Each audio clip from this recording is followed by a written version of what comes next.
pessoal. Boa tarde, bom dia, boa noite, depende aí do horário que vocês estiverem acessando aí o nosso vídeo, né. Estou aqui, representando a empresa Larqueduca, através do projeto Potencializando Talentos através da Educação. E nós temos aí todo o apoio do Arquiduca, do governo municipal de Jandira, da Lei Aldir Blanc, da Secretaria Especial de Cultura, Ministério de Turismo e a nosso governo federal aí, Pátria Amada Brasil.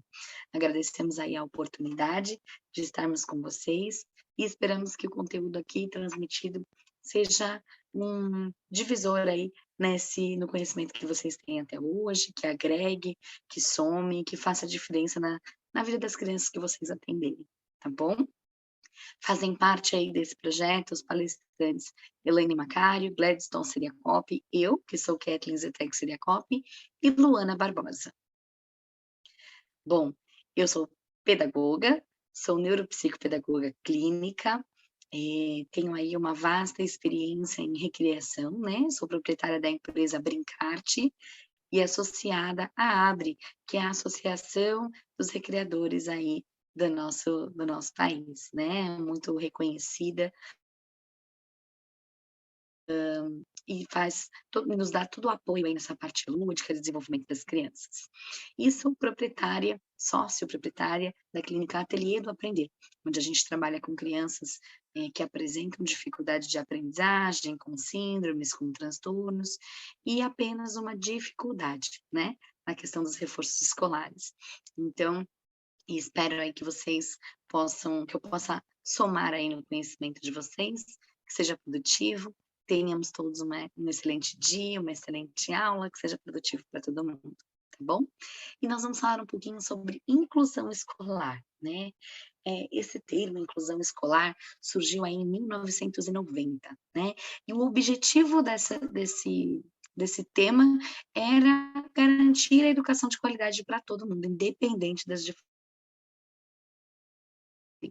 E hoje, a gente já tem um pouquinho disso, mas antigamente as crianças eram muito segregadas, né, aquelas crianças com dificuldade eram realmente isoladas, pessoas com deficiência, enfim. Essa era uma triste realidade das nossas escolas, né. E agora, a gente tem como um objetivo maior, um desafio, né, de não somente garantir o acesso de todos na escola, mas como também garantir a permanência dessas crianças na escola, né, evitando assim a evasão escolar. Às vezes está lá no ambiente escolar, mas daí é excluído, sofre bullying, né, tem um padrão da maneira de ser transmitido esse aprendizado e essa criança não consegue acompanhar esse padrão. Aí o que acontece? A desmotivação, a falta de autoestima, e a criança chega uma época na adolescência tal que acaba deixando de ir, e entra aí na questão das evasões escolares que nós temos muito, né.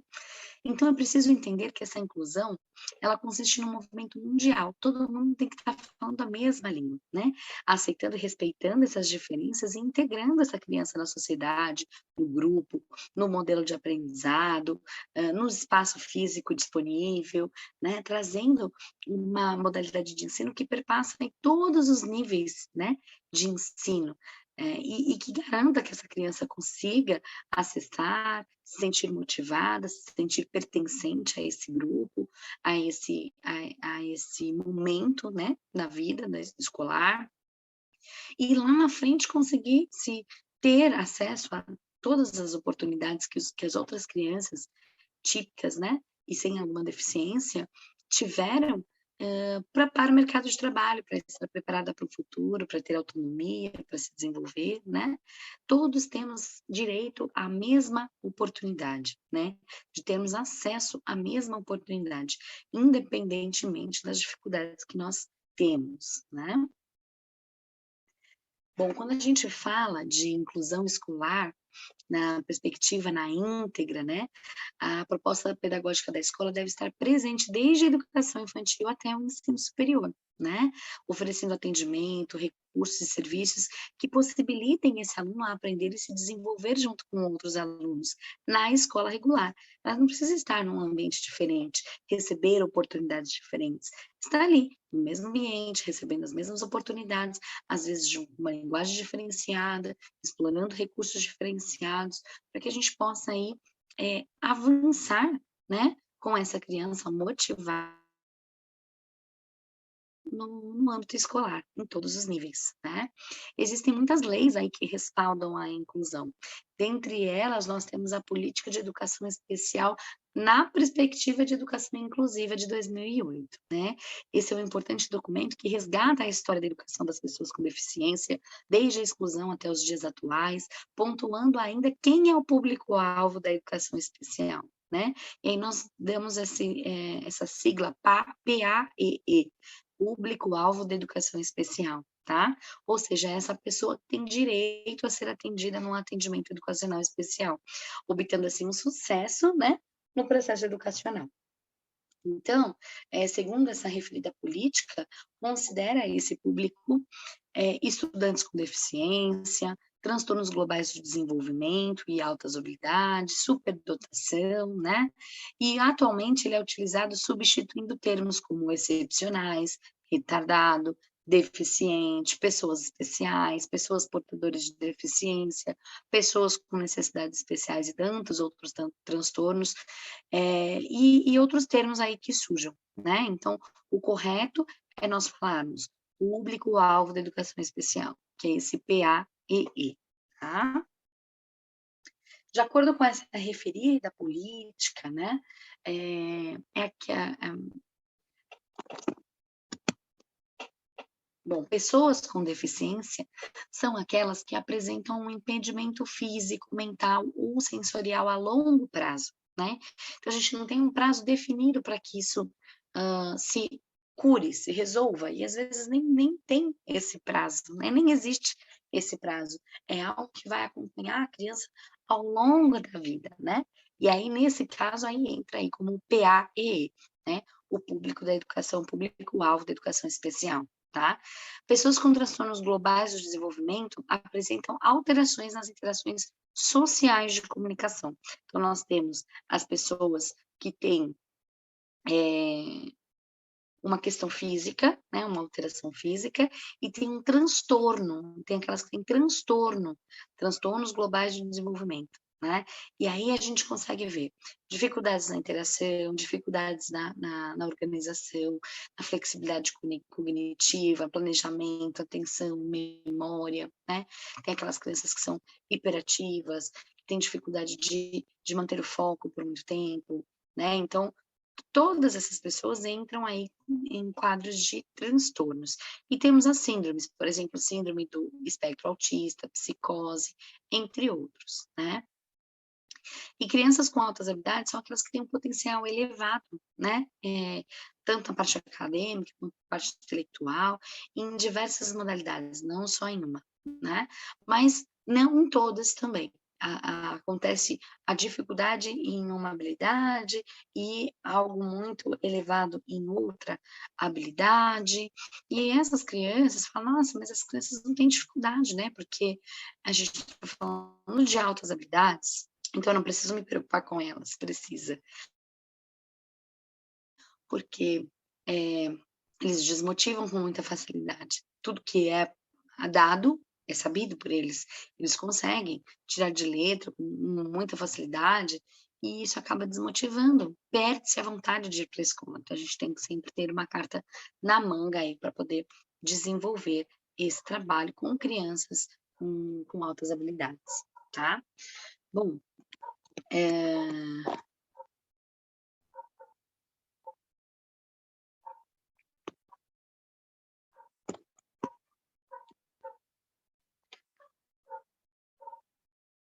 o atendimento oferecido pela educação especial escolar recebe o nome de AEE. E esse é oferecido nas salas multifuncionais da própria escola, às vezes em algum outro espaço físico, e normalmente num contraturno escolar. Então, por exemplo, se a criança estuda de manhã, ele é feito no período da tarde? Se a criança estuda à tarde, ele é feito no período da manhã, né, e vai dando todo esse apoio. Ele identifica, elabora, organiza recursos, avalia, né, qual é a dificuldade dessa criança, o que precisa ser mudado, aonde que a gente precisa chegar com essa criança, quais são as maiores dificuldades apresentadas, do que essa criança gosta, né, quais as habilidades que ela tem. Vamos partir aí de maior conquista, né, de maior possibilidade, que essa criança saiba, para trabalhar a questão da motivação, né, e aí vamos elevando o grau dos desafios que são colocados, para que essa criança vá se desenvolvendo cada vez mais, né. No AE, o aluno PAE, público-alvo da educação especial, pode aprender Libras, Braille, Sorban, orientação e mobilidade, comunicação alternativa, uso de tecnologia assistiva, etc. Então a gente pensa assim, qual é a maior dificuldade dessa criança? É a comunicação, então vamos trabalhar a comunicação com ela lá no atendimento especializado. Ah, a maior dificuldade dela é mobilidade? Ah, então vamos focar na questão da mobilidade com ela, né. Então a gente analisa qual é a maior dificuldade e oferece recursos e oportunidades para que ela se desenvolva naquilo, né. A interação, vamos fazer um trabalho em grupo para que melhor se socialize, para que aprenda a compartilhar, tudo é comportamento, né, e tudo que é comportamento pode ser aprendido. Então nós temos que dar, vivências, oferecer oportunidade para que essas crianças consigam receber orientações diferenciadas e assim possam se desenvolver. Se a gente não oferecer esse estímulo, essa oportunidade, essa criança não evolui, né, ela fica sempre com as mesmas dificuldades. E a gente não pode pensar assim: "Ah, hã, uma criança, por exemplo, TEA, autista, né, faz parte aí do espectro. Tem dificuldade de interação, ela tem dificuldade de interação, então ela não vai mudar. Essa é uma característica. Sim, ela tem dificuldade de interação, mas o que a gente pode fazer para minimizar essa dificuldade? O que a gente pode fazer para estimular, para que ela vivencie diferentes experiências e assim possa melhorar essa questão interacional, né, porque ela vai ter que interagir com essas pessoas, né, tá na infância, na adolescência, na vida adulta, na velhice, na terceira idade, ela precisa interagir, precisa dizer o que pensa, o que sente, então isso precisa ser ensinado a ela, né. Então esse espaço de atendimento especializado é isso, a gente foca na maior necessidade dessa criança e investe nisso, para que a gente possa conquistar, hã, maiores, desenvolvimento, um maior desenvolvimento dentre as dificuldades que ela tem, tá. O professor de AE e o professor da sala regular devem trabalhar juntos, e precisa existir uma troca aí de informação, né, e discutir sobre as necessidades, sobre as potencialidades, né, sobre as oportunidades, o que esse aluno sabe, o que ele consegue, né. Isso precisa ser também, valorizado, né, quando ele consegue algo, e é muito bom naquilo. Vamos usar isso para trazer esse aluno para próximo da gente. Na educação inclusiva, o currículo pode ser adaptado e a responsabilidade pela adaptação curricular é de toda a escola. Então, não é só do professor. Toda a escola deve dar o suporte e o apoio para a pessoa, para o profissional que trabalha diretamente com essa criança, né? Então, precisa ter um espaço adequado, precisa ter recursos adequados, né? Precisa ter uma mobília adequada. Esse trabalho precisa ser feito coletivamente com um grupo, né? Para que essa criança seja integrada no grupo, e aí sim, ser concretizada, essa ação ser concretizada pelo professor, né, da sala regular. Ele precisa estar ali, ele precisa estar junto, ele precisa dizer qual é a necessidade dele, precisa compartilhar a necessidade dele com direção, coordenação, orientação, e ele precisa receber esse respaldo também, né, desde o porteiro no recebimento de uma criança atípica, até, o professor dentro da sala de aula, né. Todos os envolvidos da escola têm que estar conectados na mesma linguagem de inclusão e de integração dessa criança. É fundamental compreender que é preciso incluir o aluno PAE em todas as atividades desenvolvidas em sala de aula e na escola como um todo. Buscar uma forma, um recurso que permita a esse aluno participar das atividades, para que ele perceba que é capaz e que faz parte da turma no qual está sendo inserido. Nós falamos sobre isso, né? como que essa criança se sente motivada se ela é excluída? Como que essa criança se sente motivada se a atividade entregue para ela é diferente da que foi entregue para os colegas? Então, ela pode ser adaptada, mas ela não pode ser transformada em uma outra coisa. A oportunidade tem que ser igual, né? Então, se você está trabalhando, sei lá, sobre escravidão e tem um texto, e tem uma dissertação, e tem isso, então você vai trabalhar o mesmo tema, uma linguagem aproximada para essa criança de inclusão, diante das realidades dela, um recorte, um colagem, ela vai se apresentar oralmente, a maneira com que esse retorno vai ser dado vai ser diferente, mas a oportunidade de acesso a esse mesmo conteúdo precisa estar lá, né? Precisa ser garantido para essa criança. Eu acredito em uma educação com felicidade. Então, a gente fala de felicidade, a gente fala de motivação. Você faz algo se você não está feliz? Com certeza não, né? E eu também não. Se eu não estou feliz, eu não tenho a menor vontade de fazer e não vou fazer, né? Então, a gente precisa ter felicidade para estar fazendo algo, sentir motivado, entender qual é o objetivo, qual é o seu objetivo nesse processo, aonde você quer chegar com isso, né? E o que você tem que fazer para que consiga entender a funcionalidade do processo educacional. Eu estudo para quê? Eu estudo por quê? Eu trabalho para quê? Né? E quando a gente tem esse objetivo bem claro, a gente consegue trabalhar com mais felicidade, com mais motivação, com uma força de vontade maior, porque a gente sabe onde a gente quer chegar, né? Sendo assim, o aluno PAE deve participar das aulas de educação física, de brincadeiras, atividades realizadas nos diferentes espaços da escola, passeios, todas as programações culturais, esportivas e artísticas realizadas pela escola, tendo respeitado as suas necessidades e potencialidades. Então, às vezes, quando vocês oferecem diferentes possibilidades para essas crianças, vocês conseguem identificar nessas crianças o que ela tem de melhor, qual é a sua habilidade, né? Qual é a sua potencialidade? O que a gente pode extrair dela? E isso é muito positivo para o desenvolvimento dessas crianças na sala de aula, no espaço escolar, né? A adaptação curricular pode acontecer de diferentes maneiras. O importante é considerar as características, as curiosidades desse aluno e o contexto social que esse educando aí está inserido, né? E aproveitar a estrutura da escola, os recursos que você tem disponível, o que eles estão aprendendo em sala de aula, qual é a característica do grupo, qual é a característica individual dessas crianças, o que eles gostam, né? Com quem essa criança atípica se identifica mais, trabalhar em grupos, trabalhar com teatro, com dança, com diferentes recursos, explorar diferentes recursos do mesmo tema, né? O professor adapta o currículo às especificidades do seu aluno, é o que a gente fala da individualidade. Se você não conhecer o seu aluno, você realmente não vai saber o que fazer com ele e como fazer com ele, né? Vale lembrar que mesmo com o diagnóstico de deficiência, cada aluno é único, pois tem sua história de vida, suas características, suas necessidades e estímulos diferentes, os quais impactam diretamente na forma como o aluno interage, se comunica, aprende e se desenvolve. Então, o retorno que esse aluno nos dá depende de tudo que ele viveu até hoje, né? Quais foram as vivências? O que ele aprendeu? Quem se relacionou com ele? O que ele gosta? O que ele viveu de negativo na vida dele, que foi um impacto negativo e uma dificuldade para ele. Por isso, muitas vezes, o que funciona com o aluno BAE pode não funcionar com o outro. A gente fala da individualidade, né?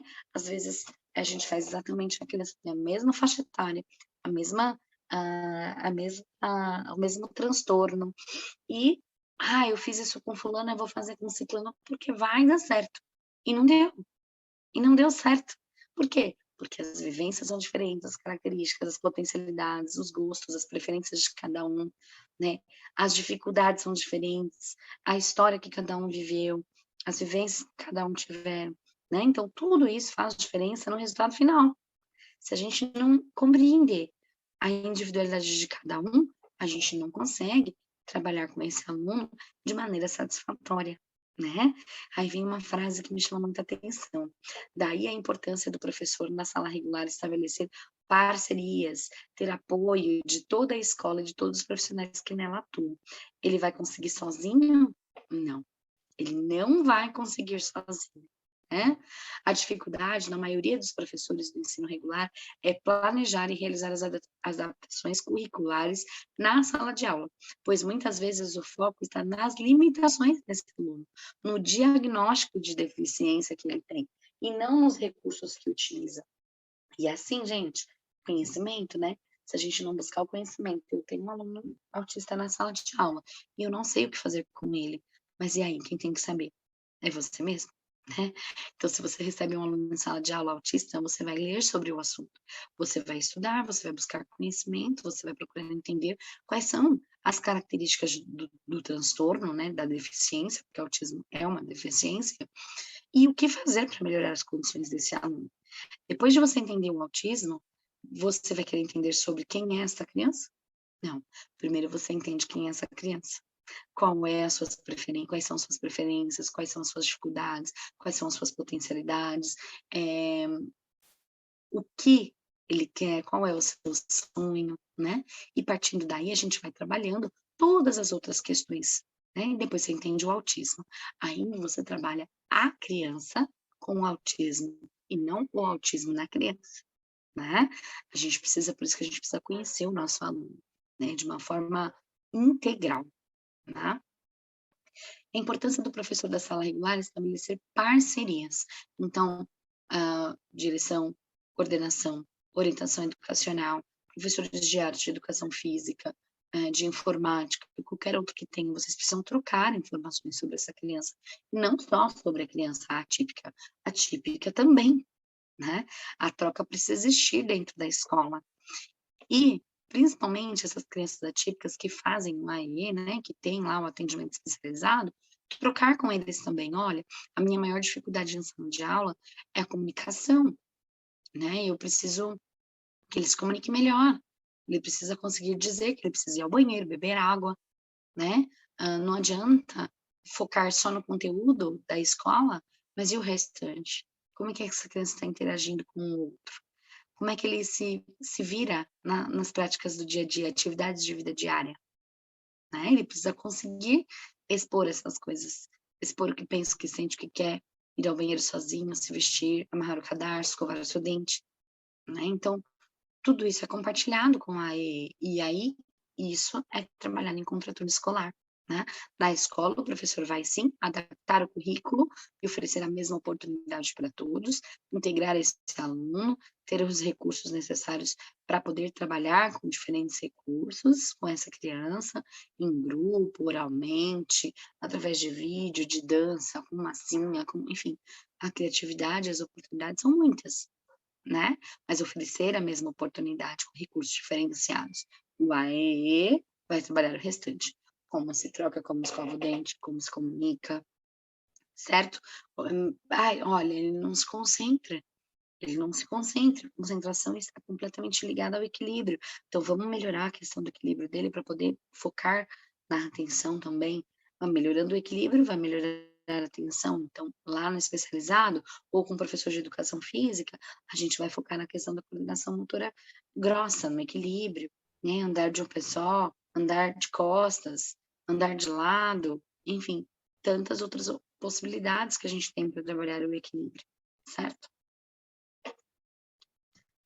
Quando a gente fala inclusão escolar, é a escola que deve se adaptar ao aluno e atender às suas necessidades, e não o contrário, né? Então, a escola se adapta, e não o aluno se adapta à escola para poder estar dentro do processo. Isso não existe mais, né? Isso não é inclusão.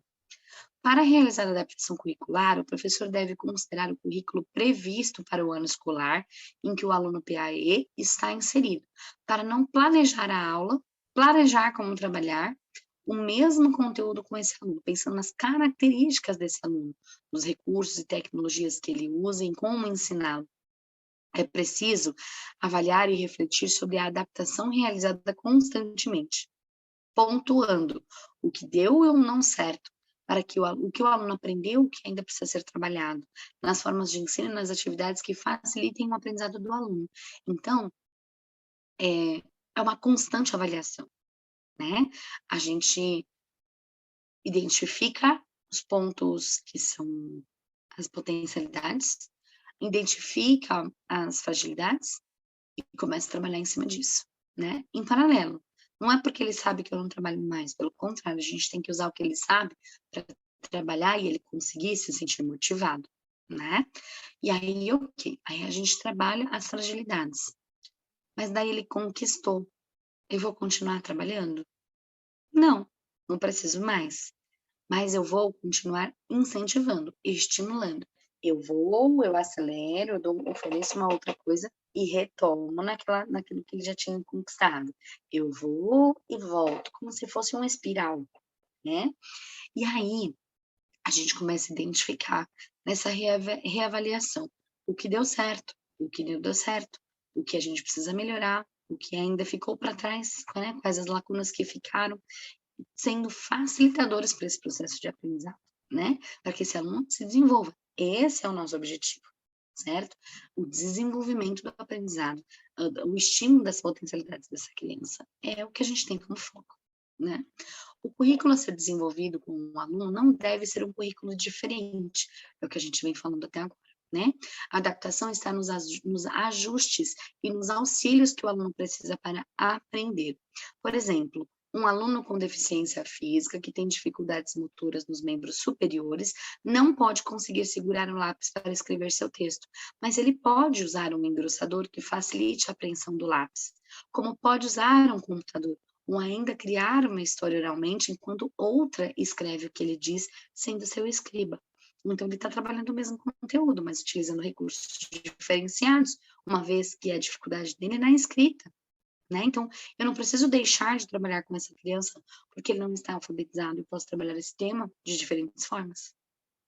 A adaptação curricular pode se dar no objeto, nos objetivos, na atividade ou em todos os aspectos. O fundamental é que ele se adeque às especificidades do aluno PAE. Uma adaptação curricular é realizada por meio do objeto. Quando, por exemplo, o aluno PAE usa em sala de aula a Libras, reflete ou reglete ou a máquina Braille, dentre tantas outras possibilidades, ou seja, quando o objeto utilizado para promover o ensino e a aprendizagem é adaptado à necessidade do aluno.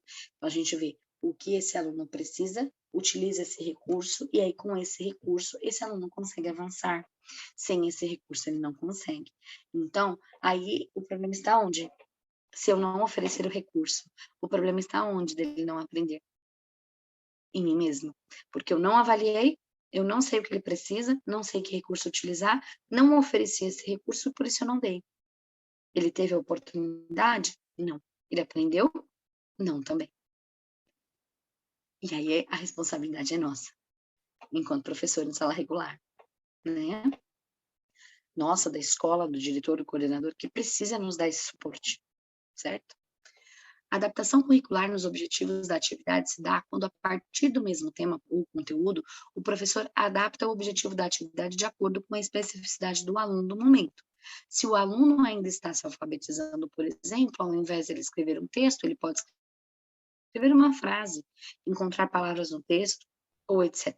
Né? Assim, ou responder oralmente, ou ter apoio de imagens para poder orientar melhor essa interpretação. Ou seja, o conteúdo, o tema trabalhado é o mesmo, o que muda é o objetivo de ensino, né, que se adequa ao aluno e às suas especificidades, você está trabalhando a mesma coisa, porém, você tá trabalhando o texto, coesão, coerência, a escrita desse texto, utilizando outros recursos. A adaptação na atividade é possível, quando a gente considera o conhecimento e a habilidade que esse aluno possui, certo? Se o aluno tem uma deficiência auditiva, por exemplo, e não consegue dominar a questão da leitura e escrita, a gente pode trabalhar a história com sequência de imagens, como está aí, né? O que está acontecendo aqui?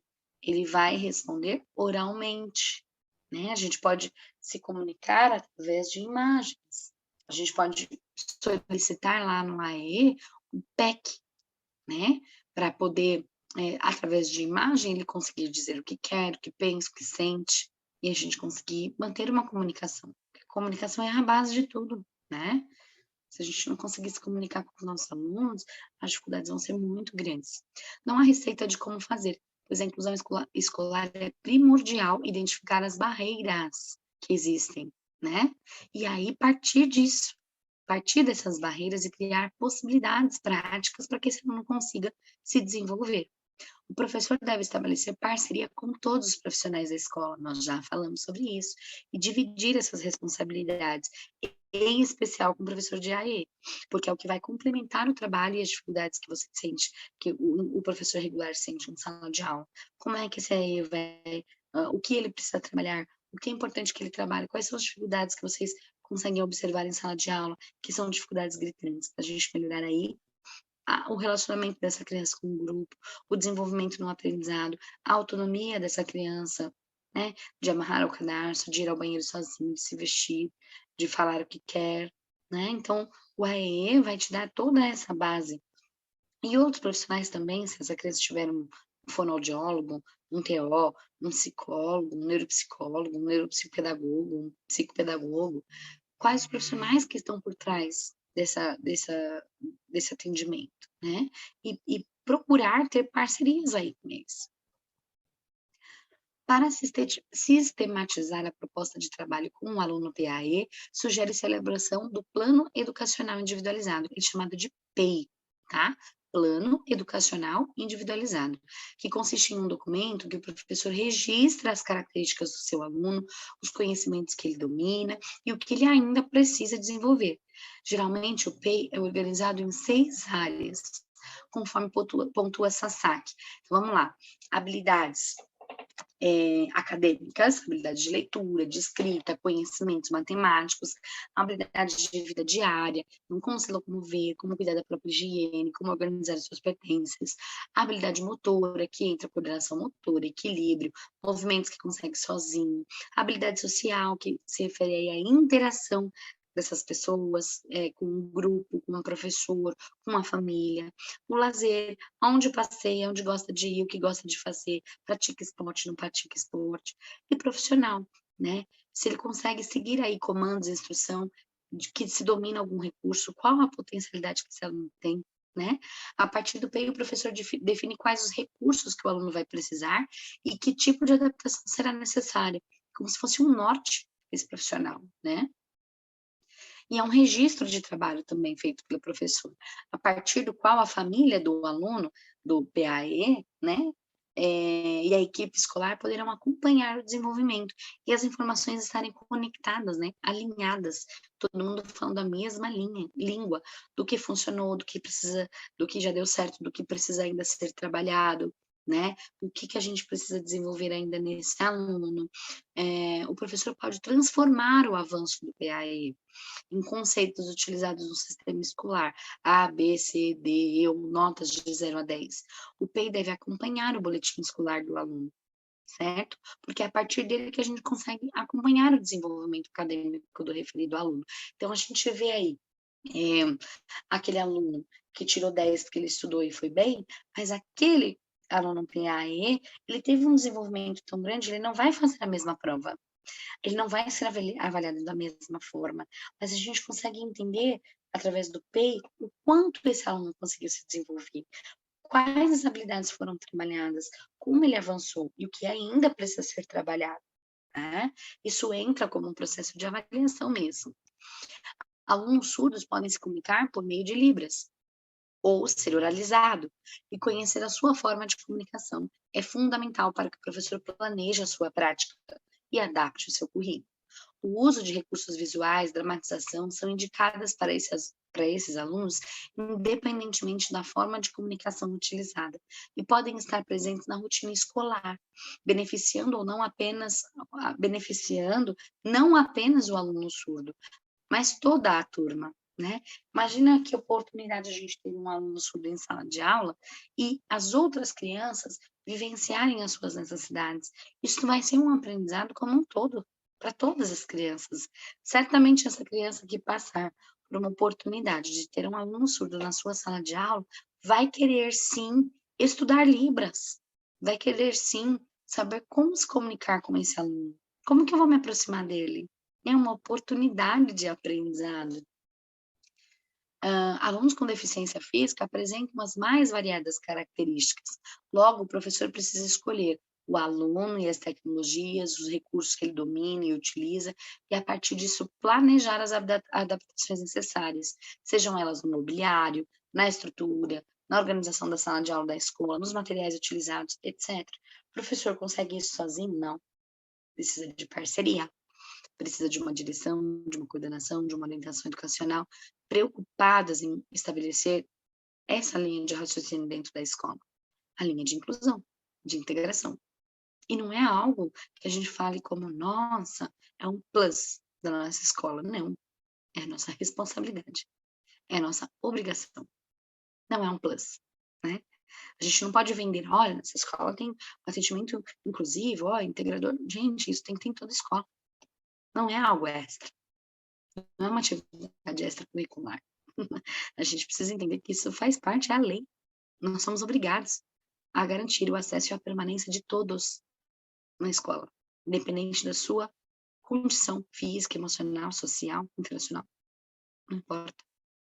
Nós precisamos garantir esse acesso. Alunos com deficiência intelectual apresentam características e podem ou não usar recursos e estratégias para se comunicar e aprender.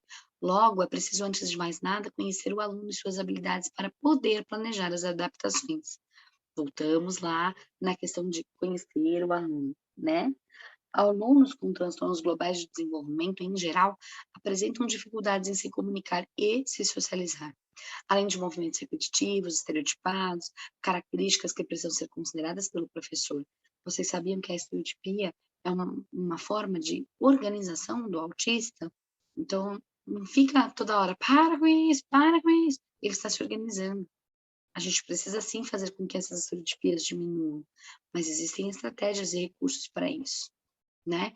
Você ficar falando toda hora, para, senta, fica, tal, você tira, ele perdeu a concentração e organização dele porque você tirou isso dele. Então a gente precisa entender como é que ele funciona, por que que ele faz aquilo, né? Características que precisam ser consideradas pelo professor, que antes de fazer qualquer adaptação, precisa conhecer o aluno, ganhar sua confiança, descobrir seus interesses e necessidades, para depois pensar em como desenvolver a prática pedagógica e as possibilidades de adaptação. Alunos com altas habilidades, superdotação, têm um potencial elevado em uma determinada área, o que não significa que seria em tudo e que não precisam de apoio, ao contrário, eles precisam de estímulo para desenvolver as suas potencialidades e atividades que estimulem a ir desenvolvendo mais ainda o seu potencial. E a partir daí que o professor inicia a sua prática, trabalhando essa motivação com esse aluno, né? Infinitas possibilidades de adaptação curricular devem ser pensadas de forma singular para cada contexto, sempre tendo em mente a individualidade de cada aluno, né? Focando nas possibilidades, nas necessidades, e isso não somente com crianças PAE, e também com aluno típico, sem nenhum transtorno, sem nenhuma deficiência. Com o intuito de contribuir com o tema, em especial com a prática pedagógica do professor que atua na sala de aula regular, o presente texto tem como objetivo compartilhar ideias e possibilidades de adaptação curricular que podem ser realizadas na perspectiva de inclusão. Quando a gente fala de aprendizagem, a gente fala que é um processo de mudança de comportamento, né? E a gente muda nosso comportamento a partir de experiências, a partir de vivências, de fatores emocionais, neurológicos, ou relacionais com o meio ambiente, né? Com o ambiente que essa criança está. Aprender é o resultado da interação, da troca entre estruturas mentais e o meio ambiente. A gente aprende sobre uma tríade: a prática, vivência e experimentação, na alta intensidade de atenção, então para que a gente aprenda, a gente precisa focar a nossa atenção, e na motivação, que é o que a gente falou desde o começo. Se o aluno não está motivado a ir para a escola, ele não vai conseguir aprender. Ele não está com vontade de estar ali, ele não está feliz. Se ele não está feliz, ele não quer estar ali. Zona de desenvolvimento proximal. A gente fala como zona de desenvolvimento proximal, é o que a criança consegue realizar sozinha, é o que ela já sabe, fazer, né. Se relaciona com a diferença entre o que a criança consegue realizar sozinha e aquilo que, embora não consiga realizar sozinha, é capaz de aprender e fazer com a ajuda de uma pessoa mais experiente. Então, ou ela sabe, ou se alguém der esse apoio, ela vai conseguir.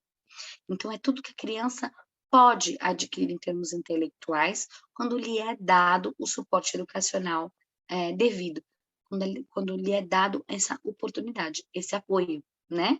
O conceito ZDP foi posteriormente desenvolvido por Jerome Brunner, sendo hoje designado por uma etapa do desenvolvimento, certo?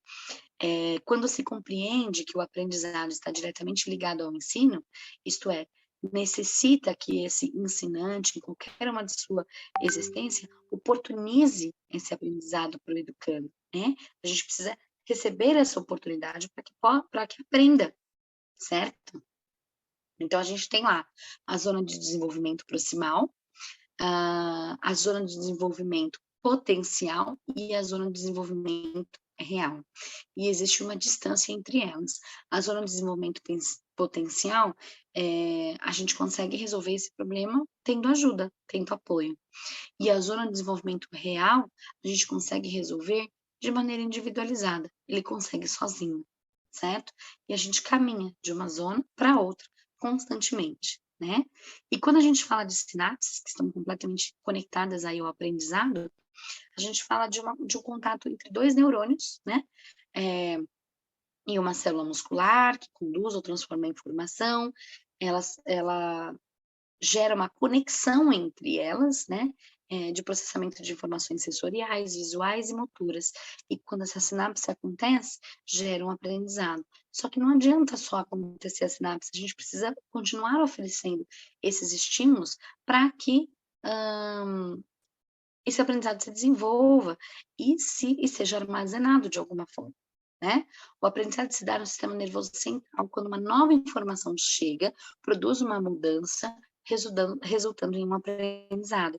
E os neurônios são os responsáveis por esse processo, através das sinapses, né. Então quando a gente fala aqui do neurônio, nós temos aí o corpo celular, o dendrito, tá aqui ó, dendrito, o axônio, que é essa terminação aqui ó, então, o dendrito, ele capta a informação e o axônio, ele transforma, transmite essa informação ou para o músculo, ou para um sensorial, enfim, N opções dependendo da localidade desse neurônio, tá?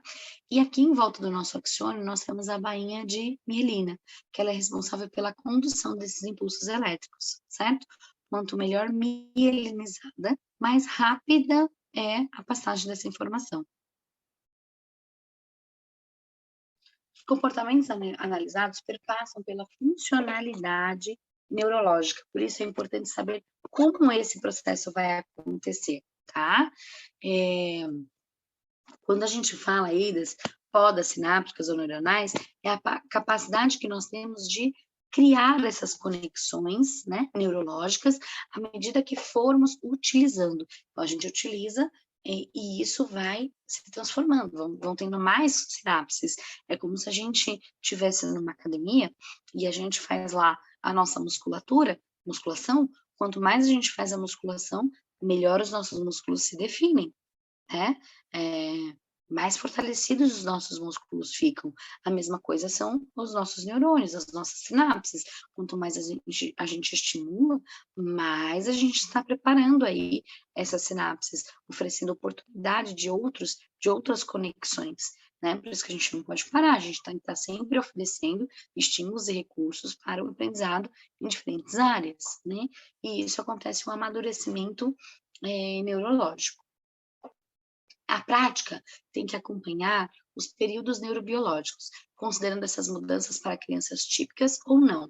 Então, primeiro, nós temos aí as podas neuronais, que é a capacidade de criar conexões neurológicas, construindo inúmeras ramificações, neurônios que se comunicam entre si e ampliam a rede, criando e recriando comunicações e eliminando sempre que necessário. Então, aqueles neurônios que não são mais utilizados, acontece a poda, eles são eliminados, tá? Segundo, o amadurecimento ou maturação neurobiológica, deixar nosso sistema nervoso rápido, ancorar o aprendizado e transformar suas ações na prática. Amadurecer na prática, né? Utilizar o seu aprendizado em atividades do dia a dia, transformando e ligando comunicações e conhecimentos rapidamente, enviando os estímulos para diferentes partes do corpo. Para todo e qualquer comportamento ficar ideal, é necessário construir conexões e depois eliminá-las, mantendo apenas o que é importante. A gente não consegue armazenar tudo, né? A gente não consegue. Se há falha no aprendizado, há falha no processo. É uma coisa que a gente tem que ter certa aí na nossa mente. Se as coisas não estão funcionando como deveriam, certamente existe algum transtorno, alguma coisa onde há uma falha numa conexão, nas sinapses, na troca ou na agilidade dessa informação, né? E isso faz com que haja falha no processo, né? O cérebro como um todo divide-se em regiões e cada região tem uma função predominante, mas elas são interconectadas e integradas com outras áreas, né? E essas conexões se aprofundam, formando unidades, e cada um tem o seu papel. Então, aqui nessa imagem, nós conseguimos visualizar, lógico que não é um curso de neuroanatomia, então a gente não vai se aprofundar muito nesse assunto, mas nós temos aqui o lobo frontal, onde a gente trabalha a questão de pensamentos, emoções, flexibilidade cognitiva, organização, planejamento, tudo nessa área frontal, aqui, ó, na região da testa, tá? Parte de Broca, o Broca, que algumas pessoas falam, é responsável pela parte motora e a fala. Lobo temporal, a audição. Lobo occipital, a visão. Temos lá embaixo, aqui atrás, né? Nós temos a ponte e o bulbo, que é responsável pela respiração e batimentos cardíacos. Temos o cerebelo, que é responsável pelo equilíbrio. O lobo parietal, no lobo parietal, nós temos a área de interpretação, de tato e outras áreas sensoriais. Temos o sulco central aí, que separa, né, o lobo frontal do lobo parietal. E bem próximo ao sulco central, nós temos aí a área motora voluntária, né? Então, cada unidade, cada pedacinho, digamos assim, do nosso cérebro tem uma função, né? E se tem alguma falha aí, a gente precisa entender qual é a parte do cérebro que deveria estar funcionando e não está, né? O que está acontecendo ali naquela região? Como é que a gente pode estimular essa região para que a gente tenha um resultado diferente lá na frente, né? Transtornos de aprendizagem normalmente estão vinculados a falhas nesse processo. Normalmente a região da testa, que é o lobo frontal, que eu falei para vocês. Sinapses, ideia central de um mecanismo sináptico, ruptura no processo. A informação não chega, se a informação não chega, é como se tivesse uma ponte caída, né? A gente não consegue de passar de um lugar para o outro, porque ali tem um buraco no meio, um obstáculo, e não temos uma ponte para fazer a interconexão, né? Entre elas. Então, é uma deficiência física, certo? Os neurônios ficam separados, tem dificuldade para se conectar, o processo fica mais lento, às vezes ele tem que dar uma volta maior, porque ali naquela região está com um buraco, está quebrada, né? E aí, quando a gente consegue construir uma sinapse eficiente, que ela vá com rapidez, com agilidade, com tudo funcionando muito bem, os resultados no processo são muito mais produtivos, muito mais positivos, né? E não há ali uma deficiência, ok? Memória é uma condição que se torna possível a aquisição da aprendizagem. É o armazenamento daquela informação. Se a gente não armazena o que a gente aprende a longo prazo, né, a gente se esquece e daí a informação se perde. Então, ela é compreendida em 3 processos: codificação, armazenamento e recuperação. Então, no primeiro momento, ela codifica. No segundo momento, ela vai armazenar. E se ela não for bem armazenada, a gente não consegue fazer a recuperação depois. Então, nós não vamos lembrar daquilo que foi armazenado há um tempo atrás para poder utilizar esse aprendizado num outro momento. A informação se perde, né, em algum momento. A memória ajuda-nos a definir quem somos, na verdade, ela é essencial para a construção da identidade da pessoa, o conjunto de experiências armazenadas na mente do indivíduo e a facilidade com que se acede a elas. É vital para que possamos interpretar o que se passa à nossa volta e possamos tomar aí essas decisões. Então, nós temos alguns tipos de memória. Temos a memória de curto prazo, que é um tipo de memória que retém a informação por menos tempo.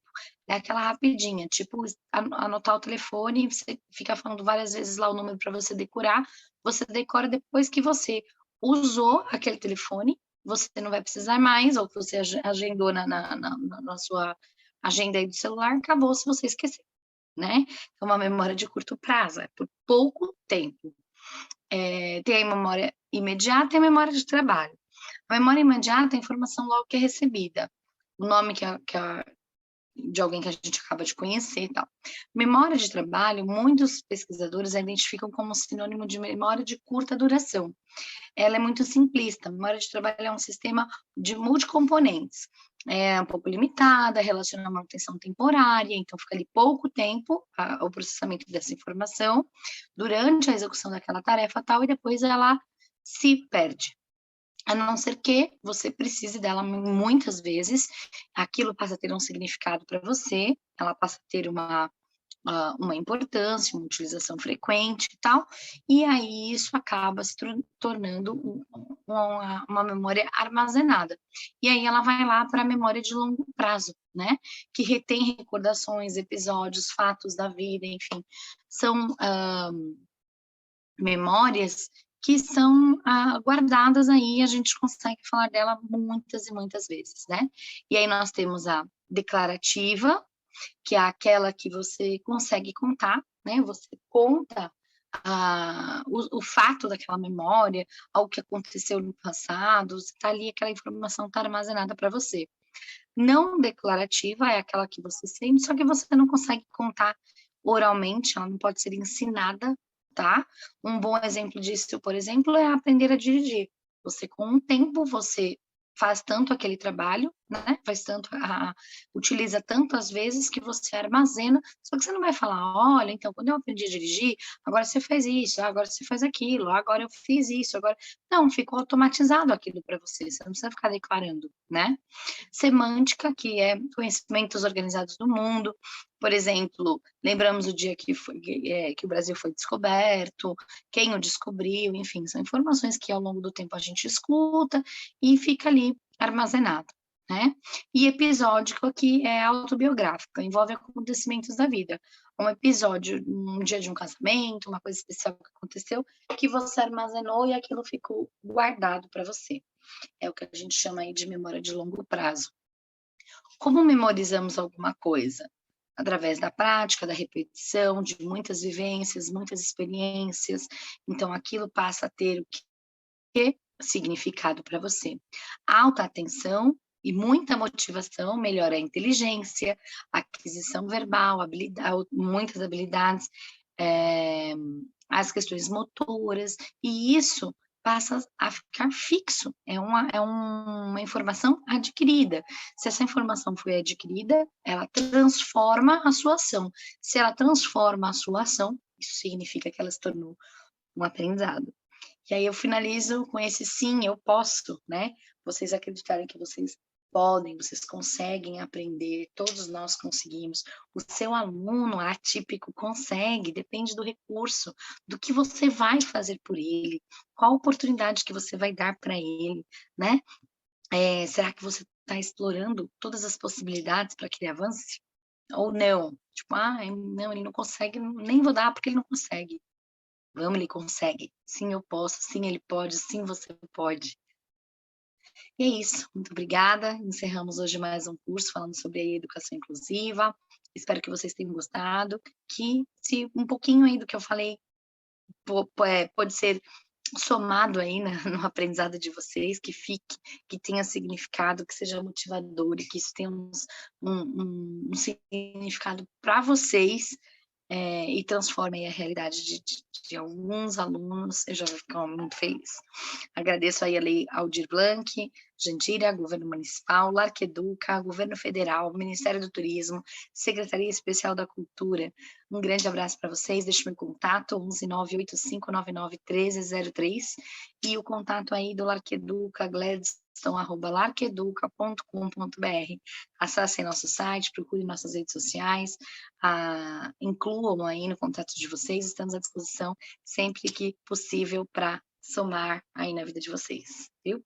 Muito obrigada e até a próxima. Tchau.